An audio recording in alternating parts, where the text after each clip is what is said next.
Hello friends, आज हम बात करेंगे डायबिटीज पेशेंट में एक्सरसाइज का एक ओवरव्यू या एक ब्रीफ डिस्कशन करेंगे। डायबिटीज में एक्सरसाइज के क्या बेनिफिट्स होते हैं, क्या रिस्क होते हैं, क्या क्या चीज़ों का ध्यान रखने की जरूरत है, कौन सी तरह की एक्सरसाइज करने की जरूरत है और क्या इसके रिकमेंडेशंस है, उस बारे में बात करेंगे। हमने डायबिटीज के एक्सरसाइज के प्रिकॉशंस पर ऑलरेडी 2 वीडियोज़ किए हैं जो कि आप मेरे चैनल पर देख सकते हैं।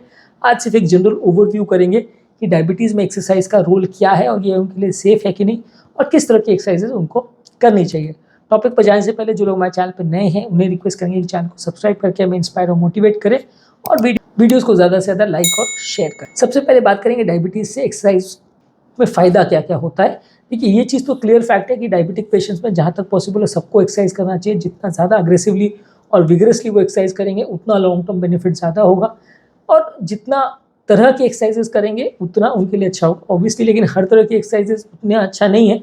आपको ज़्यादातर एरोबिक एक्सरसाइज पर या वॉकिंग, रनिंग, जॉगिंग, स्विमिंग इस तरह की एक्सरसाइज पर ज़्यादा फोकस करना है, जिससे ओवरऑल स्टैमिना भी बढ़े, कार्डियोवैस्कुलर कॉम्प्लिकेशंस का चांस भी कम हो जाए और ओवरऑल हेल्थ सब चीज़ इसमें इंप्रूव हो। तो जितना आप डायबिटीज़ में पेशेंट्स में एक्सरसाइज को प्रमोट करेंगे उतना पेशेंट का हेल्थ इंप्रूव होगा और ओवरऑल कार्डियोवैस्कुलर स्टेटस पेशेंट का इंप्रूव होगा। डायबिटीज़ में बेसिकली एक्सरसाइज का फ़ायदा क्या है? एक तो इंसुलिन की सेंसिटिविटी को बढ़ाता है, यानी रिसेप्टर्स पे इंसुलिन जो काम करता है उसका एक्शन को कुछ हद तक इंप्रूव करता है। अगर डायबिटिक पेशेंट रेगुलर बेस पे एक्सरसाइज करेगा तो इंसुलिन का एक्शन बेटर होगा, कम इंसुलिन में काम चलेगा, शुगर लेवल्स बेटर कंट्रोल होगा। ओवरऑल शुगर लेवल्स का कंट्रोल भी डायबिटिक पेशेंट में ज़्यादा अच्छा होता है। एक्सेसिव शुगर जो बॉडी में है वो यूटिलाइज अच्छी तरह से होता है और बॉडी में वो एक्सेसिव शुगर के जो एंड प्रोडक्ट्स या खराब एंड प्रोडक्ट्स जो बनने हैं वो कुछ हद तक कंट्रोल होगा अगर एक्सेसिव ब्लड में शुगर नहीं होगा तो। नेक्स्ट है, डायबिटिक पेशेंट में वेट मैनेजमेंट करने में भी एक्सरसाइज मदद करता है, क्योंकि डायबिटिक पेशेंट में सबसे बड़ा प्रॉब्लम मेटाबॉलिक सिंड्रोम की वजह से होता है।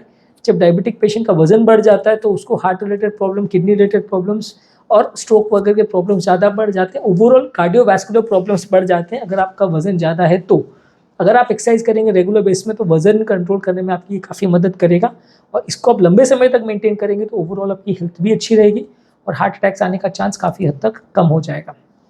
नेक्स्ट है कि कार्डियोवैस्कुलर हेल्थ के लिए भी अच्छा है। हार्ट की ओवरऑल पंप क्षमता भी इंप्रूव होती है, हार्ट रेट भी कंट्रोल होता है, ऑटोनॉमिक सिस्टम भी इससे बेटर होता है, स्ट्रेस हार्मोन्स भी हार्ट के बेटर होते हैं और आपका ओवरऑल स्टैमिना और सांस फूलने का प्रॉब्लम भी कम होता है और हार्ट में कुछ हद तक कोलैटरल्स रिक्रूटमेंट भी होता है। अगर ब्लॉकेजेस डेवलप हो जाए तो भी उसका रिक्रूटमेंट होता है। और दूसरा ये है कि अगर आप एक्सरसाइज करते रहेंगे तो आपको पता चलेगा कि आपको ब्लॉकेज है या नहीं, क्योंकि ज़्यादातर ब्लॉकेजेस के सिम्टम्स एक्सर्शनल सिम्टम्स होते हैं, यानी चलने फिरने में सांस फूलना, चलने में धड़कन बढ़ना, चलने में घबराहट होना, ये सिम्टम्स होते हैं। तो जो लोग सेडेंट्री हैं और एक्सरसाइज नहीं करते हैं उनको सिम्टम्स लंबे समय तक ना पता चले, ऐसा हो सकता है। आप रेगुलर बेस पे एक्सरसाइज करेंगे तो आपको सिम्टम्स का जल्दी पता चलेगा, आपको मैनेज करने में मदद मिलेगी। नेक्स्ट, एक्सरसाइज करने से स्ट्रेस भी कम होता है।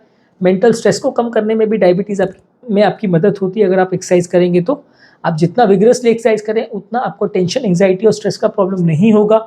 मेंटल स्ट्रेस हार्मोन्स काफ़ी हद तक कम हो जाएंगे और ओवरऑल ये भी ब्लड शुगर लेवल्स को कंट्रोल करने में मदद करेगा। इसके अलावा आपकी एनर्जी लेवल्स भी इंप्रूव हो जाएगी। अगर आप रेगुलर बेस पे एक्सरसाइज करते हो तो आपकी ओवरऑल फिटनेस और एनर्जी लेवल्स और एफर्ट टॉलरेंस भी इंप्रूव होगा, जिससे आपकी ओवरऑल स्टैमिना और ओवरऑल हेल्थ और वेलबींग अच्छी होगी अगर आप रेगुलर बेस पे एक्सरसाइज करते हो। इसके लिए ज़रूरी है कि आपको ज़्यादातर स्टैमिना बिल्डिंग एक्सरसाइज पर ज़्यादा फोकस करना है। बॉडी बिल्डिंग और स्ट्रेंथ ट्रेनिंग आप कर सकते हो, लेकिन उससे ज़्यादा ज़रूरी है कि आप वॉकिंग, रनिंग, जॉगिंग और इस तरह की एक्सरसाइज ज़्यादा करें जिससे आपका स्टैमिना बढ़े। नेक्स्ट है कि क्या क्या चीज़ों को ध्यान रखना है जिससे आपकी एक्सरसाइज सेफ और इफेक्टिव हो। सबसे पहले ज़रूरी है कि कोई भी एक्सरसाइज का प्रोटोकॉल स्टार्ट करने से पहले आपके डॉक्टर के साथ डिस्कस करिए कि आपके लिए एक्सरसाइज अच्छी है कि बुरी है, कौन सी एक्सरसाइज आप कर सकते हैं, कौन सी नहीं कर सकते। इसको डॉक्टर से मिलके प्रॉपर वे में अगर प्लान करें तो आपको रिजल्ट अच्छा मिलेगा। खुद से कुछ भी एक्सरसाइज कर लें या अपने आस पड़ोस में किसी भाई बहन या रिलेटिव से पूछ के आप एक्सरसाइज प्लानिंग करेंगे तो गड़बड़ होने का चांस ज़्यादा है, क्योंकि आपको प्रॉपरली पता नहीं होगा कि कौन सी चीज़ों से आपको एक्चुअल में फ़ायदा होगा, कौन सी चीज़ों से नहीं होगा और इसमें ओवरऑल प्रॉब्लम्स या कॉम्प्लिकेशंस होने का चांस बढ़ जाएगा। इसके अलावा ब्लड शुगर लेवल्स का प्रॉपरली मॉनिटर करें अगर आपको रेगुलर एक्सरसाइज करना है तो। कि एक्सरसाइज में क्या है, बॉडी का मेटाबॉलिज्म बढ़ जाता है तो शुगर लेवल सडनली कम होने का चांस बढ़ जाता है। तो आप शुगर लेवल्स को प्रॉपरली अगर मॉनिटर और मेंटेन करेंगे तो कॉम्प्लिकेशंस होने का चांस और सडन हाइपोग्लाइसीमिया होने का चांस काफ़ी हद तक कम हो जाएगा। नेक्स्ट है, कौन सी टाइप की एक्सरसाइज पर आप फोकस कर रहे हैं वो जरूर ध्यान रखिए। वॉकिंग, रनिंग, जॉगिंग, स्विमिंग और एरोबिक एक्सरसाइज पर ही ज़्यादा फोकस करें, ये आपकी ब्लड शुगर लेवल्स को कंट्रोल करने में मदद करता है। एक्सरसाइज ट्रेनिंग का अगर आप करते हैं तो आपकी इंसुलिन सेंसिटिविटी को इंप्रूव करता है, मसल की स्ट्रेंथ को इंप्रूव करता है। वो भी आप कर सकते हैं, बुरा नहीं है, लेकिन स्पेसिफिक एक्सरसाइज पर ज़्यादा फोकस करें और थोड़ा बदल बदल के अगर एक्सरसाइज करें तो शायद आपको रिजल्ट्स ज़्यादा अच्छे मिलेंगे। पर लेकिन कोई पर्टिकुलर एक्सरसाइज के लिए आपको एक बार डॉक्टर से पूछ ले तो अच्छा है, क्योंकि कुछ पेशेंट्स में हार्ट का प्रॉब्लम होता है, कुछ में साथ में जॉइंट्स का प्रॉब्लम होता है, ब्लड प्रेशर का प्रॉब्लम होता है। तो ये सारी चीज़ें प्रॉपरली सॉर्ट आउट हो जाए तो ही आप एक्सरसाइज प्लान करें तो ज़्यादा अच्छा है। नेक्स्ट एक एक्सरसाइज को ग्रेजुअली इंक्रीज करें, यानी बेस लाइन लेवल से स्टार्ट करके फिर धीरे धीरे करके उसको बढ़ाएं तो ज़्यादा अच्छा है। पहले दिन से अगर आप मैराथन दौड़ने की कोशिश करेंगे या पहाड़ चढ़ने की कोशिश करेंगे तो आपको कभी भी रिजल्ट्स अच्छे नहीं मिलेंगे। आप एक्सरसाइज को ग्रेजुअली बढ़ाइए, धीरे धीरे करके बढ़ाइए, तो आपको लॉन्ग टर्म आउटकम अच्छा मिलेगा और ओवरऑल हेल्थ भी आपकी बेटर रहेगी। नेक्स्ट इंपॉर्टेंट चीज़ है कि आपका हाइड्रेशन प्रॉपर वे में मेंटेन करें, पानी ज़्यादा मात्रा में पीजिए, तो इससे आपका बॉडी डिहाइड्रेट नहीं होगी और ओवरऑल आपकी हेल्थ और बॉडी फंक्शन बेटर होगा। ओवरऑल आपका एक्सरसाइज रिलेटेड कॉम्प्लिकेशन का चांस भी कम होगा, एक्सरसाइज रिलेटेड या डायबिटीज रिलेटेड कॉम्प्लिकेशन होने का चांस भी कम होगा। नेक्स्ट है हाइपोग्लाइसीमिया प्रिवेंशन के लिए प्रॉपर उसके टिप्स पर हमने बात करी, अलग वीडियो उस पर किया है। एक्सरसाइज के दौरान उसका विशेष ध्यान रखने की ज़रूरत है। साथ में हमेशा हाइपोग्लाइसीमिया प्रोटेक्शन किट लेके जाएं, जब भी आप एक्सरसाइज करो आपकी कैरी बैग में वो हो सकता है, और अपना ID कार्ड लेके जाएं जो आपको अगर कुछ इमरजेंसी हो तो आपको लोगों को इन्फॉर्म कर सकता है कि आपको प्रॉब्लम है। और इसके अलावा खाने के बाद या जो भी टाइम आप एक्सरसाइज कर रहे हो तो उससे में शुगर लेवल्स मॉनिटर करके जाएं तो ज़्यादा अच्छा है। कुछ हल्का सा स्नैक वगैरह साथ में लेके जाएं तो ज़्यादा अच्छा है। दवाई लेने के तुरंत बाद आप एक्सरसाइज करने का प्रयास मत करिए, नहीं तो शुगर सडनली कम हो सकता है। अब बात करेंगे एक्सरसाइज के क्या रिकमेंडेशंस है डायबिटिक पेशेंट्स में। पहला ये कि फ्रीक्वेंसी कितनी होनी चाहिए, एटलीस्ट हफ्ते में 150 मिनट्स यानी डेली 30 मिनट आपका एक्सरसाइज होना चाहिए, हफ्ते में 5 दिन। जितना ज़्यादा आप एक्सरसाइज करेंगे उतना अच्छा। मैं तो नॉर्मली रिकमेंड करता हूँ कि डेली एक्सरसाइज करनी चाहिए और एटलीस्ट 1 घंटा करनी चाहिए। जितना ज़्यादा अग्रेसिवली करेंगे उतना आपको अच्छे रिजल्ट्स मिलेंगे। इंटेंसिटी कैसी होनी चाहिए, ज़्यादातर आपकी एरोबिक एक्सरसाइज आप धीरे धीरे करके उसकी इंटेंसिटी बढ़ाइए। इनिशियली आप थोड़ा स्लो वे में चालू करिए, फिर थोड़ा मॉडरेट लेवल्स पे आइए, फिर अग्रेसिव लेवल्स पर जाइए और मॉडरेट इंटेंसिटी की एक्सरसाइज कीजिए। बहुत ज़्यादा ओवर विगरस एक्सरसाइज मत करिए, खासकर इनिशियली जब तक आपका स्टैमिना बिल्डअप नहीं हो जाए। उसके बाद फिर धीरे धीरे करके उसको बढ़ाते जाइए। साइकिलिंग, स्विमिंग, डांसिंग और रेजिस्टेंट ट्रेनिंग, ये सारी चीज़ें आप कर सकते हो, लेकिन धीरे धीरे करके उसको बढ़ाएं तो अच्छा है। ऑल ऑफ अ सडन आप कोई भी एक्सरसाइज को अगर बॉडी को अगर उसमें डाल देते हो तो रिजल्ट्स आपको उतने अच्छे नहीं मिलेंगे, कॉम्प्लिकेशन का चांस बढ़ जाएगा। नेक्स्ट है कि ड्यूरेशन कितना होना चाहिए। 5 to 10 मिनट्स का वार्मिंग अप और कूलिंग डाउन होना चाहिए और at least 30 minutes of exercise daily आप करें तो ज़्यादा अच्छा रिजल्ट्स आपको मिलेंगे और ओवरऑल इसको डेली मेंटेन करेंगे तो ज़्यादा अच्छे रिजल्ट्स मिलेंगे। नेक्स्ट है इंपॉर्टेंट चीज़ की एक्सरसाइज के पैटर्न और स्ट्रैटेजी को प्रॉपरली इंडिविजुअलाइज करें तो ज़्यादा अच्छा है। बेस्ट है कि प्रॉपर एक्सरसाइज थेरेपिस्ट के साथ या प्रॉपर डायबिटोलॉजिस्ट के साथ या डाइटिशियंस के साथ मिलकर एक्सरसाइज को किस तरह से इंडिविजुअलाइज करना है, आपकी क्या रिक्वायरमेंट्स है उस हिसाब से उसको मैनेज करिए। अब किसी को मान लीजिए जॉइंट का प्रॉब्लम है, किसी को बीपी का प्रॉब्लम है, किसी को स्ट्रोक का प्रॉब्लम है, तो उसकी एक्सरसाइज का पैटर्न बिल्कुल अलग होगा, उसका एक्सरसाइज की रिक्वायरमेंट्स अलग होगी। किसी को अगर ऑलरेडी हार्ट फेलियर हो चुका है तो उसके लिए प्रिकॉशंस और रिक्वायरमेंट अलग होगा। तो किस तरह से आपकी एक्सरसाइज को प्लान करना है ये प्रॉपरली रिकमेंडेशंस के हिसाब से इंडिविजुअलाइज अपने आपको करवाएं तो ज़्यादा अच्छा है। रैंडमली कुछ भी एक्सरसाइज स्ट्रैटेजी को पिक ना करें, नहीं तो प्रॉब्लम्स ज़्यादा होगी। एक्सरसाइज में प्रॉपर्ली सब चीज़ों को मॉनिटरिंग करिए और उसको एडजस्टमेंट्स करते रहिए।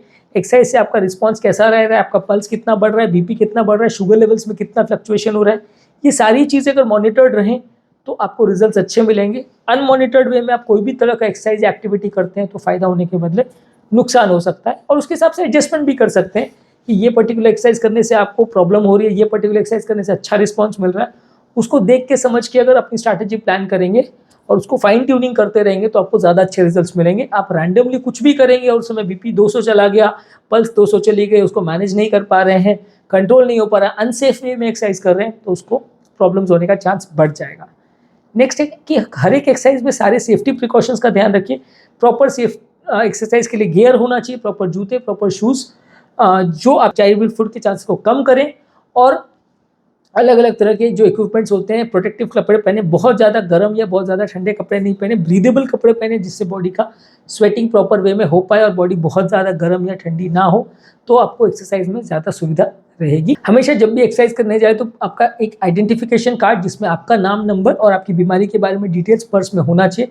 सेफ्टी ब्रेसलेट भी आप पहन सकते हो और हमेशा एक्सरसाइज के लिए किसी के साथ में जाए तो ज़्यादा सेफ होगा। आसपास वालों को पता होना चाहिए कि आप एक्सरसाइज के लिए जाएँ, कब जा रहे हैं, तो थोड़ा सा अगर कुछ भी प्रॉब्लम होती है तो जल्दी मैनेज किया जा सके, क्योंकि कभी कभी सडन प्रॉब्लम्स डायबिटिक पेशेंट्स में हो सकती है।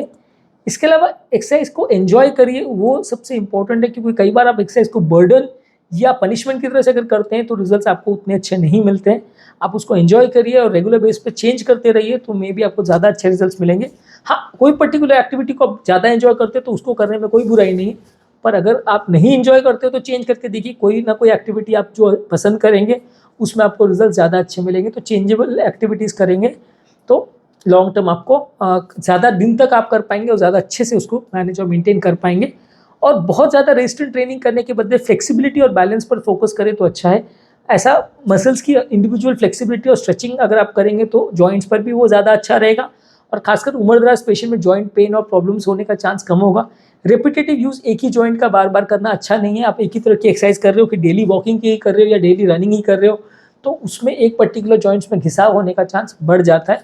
तो चेंज करेंगे, अपनी रिक्वायरमेंट्स के हिसाब से अलग अलग जॉइंट्स की एक्सरसाइज करेंगे तो ज़्यादा अच्छे रिजल्ट्स मिलेंगे, लॉन्ग टर्म आउटकम ज़्यादा अच्छा होगा।